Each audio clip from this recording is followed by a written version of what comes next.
Praise the lord. ప్రభువైన దేవుని వాక్యమును చదువుకొని ప్రభు మహిమను పొందుకుందాము. దయచేసి పరిశుద్ధ గ్రంథంలో కొత్త నిబంధన నుండి మార్కు సువార్త 11వ అధ్యాయము 25-26 వచనాలు చదువుకుందాము. మీకు ఒకని మీద విరోధమేమైనను కలిగి ఉన్న ఎడల మీరు నిలబడి ప్రార్థన చేయనప్పుడెల్లను వారిని క్షమించుడే. అప్పుడు పరలోకమందున మీ తండ్రియో మీ పాపమును క్షమించును. ప్రభు అనే దేవుడు ఏం చెప్తున్నా చాలా స్పష్టంగా వినండి. ఈ మాట వల్ల ఎంత ప్రయోజనం ఉందనే విషయం మీకు తెలుస్తుంది. మీకు ఒకరి మీద విరోధం ఏమైనా కలిగి ఉన్న ఎడల, ఇప్పుడు మీరు మీ నిత్య జీవనంలో ఒక వారం రోజుల్లోనో నెల రోజుల్లోనో నెలల్లోనో సంవత్సరాల్లో ఎవరో ఒకరి మీద మీకు శత్రుత్వమో కోపమో పగనో కక్షనో ఏదో ఒకటి ఉంటుంది. వాళ్ళు మీకు నచ్చంది చేయకపోవడం వల్ల కానీ ఏదో ఒక రకంగా మీకు శత్రుత్వం అనేది ఏర్పడుతుంది.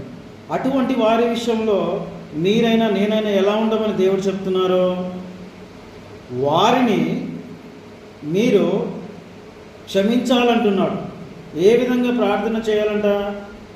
ఎవరి మీద అయితే మనకు బాగా పగ కానీ కక్ష కానీ ఉందో, మనతో ఎవరైతే శత్రుత్వం ఉందో అలాంటి వారి విషయంలో మనం నిలబడి ప్రభువుని ప్రార్థన చేయాలి. ప్రార్థన చేసి వారిని ఏం చేయాలి? మనం ఎవరైతే శత్రువులు ఉన్నారో వాళ్ళని క్షమించాలి. అప్పుడు ప్రభు అనే దేవుడు ఏం చేస్తాడంట? మనము మన జీవితంలో చేసిన పాపములన్నిటినీ దేవుడు క్షమిస్తాడు.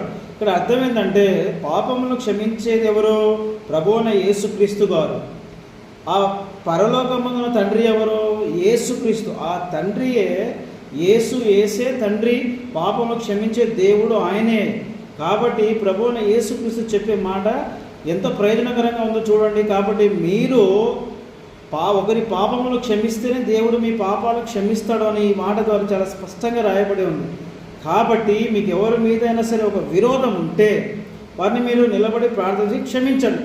అప్పుడు ప్రభు అయిన దేవుడు మీరు మీ జీవితంలో చేసిన పాపాలు ఎన్నైతే ఉంటాయో, మీరు ఎంతమంది మీద విరోధం కలిగి ఉంటారో, ఎంతమందిని మీరు ఎన్ని విధాలుగా ఎన్ని పాపాల విషయంలో మీరు క్షమిస్తారో అన్నిటికంటే ఎక్కువగా మీరు మీ జీవితంలో కలిగి ఉన్న ప్రతి పాపాన్ని దేవుడు ఏం చేస్తాడు? యేసు పరిశుద్ధమైన నామంలో ఆయన మిమ్మల్ని క్షమిస్తారని చాలా స్పష్టంగా చెప్తున్నాడు. కాబట్టి మీరు ఒకరి మీద విరోధ కక్ష సాధింపు శత్రుత్వం అనేది కాకుండా నిలబడి ప్రార్థన చేసి ప్రభును క్షమించమని అడగండి. అప్పుడు దేవుడు ఎల్లప్పుడూ మిమ్మల్ని క్షమిస్తాడు, దీవిస్తాడు, ఆశీర్వదిస్తాడు.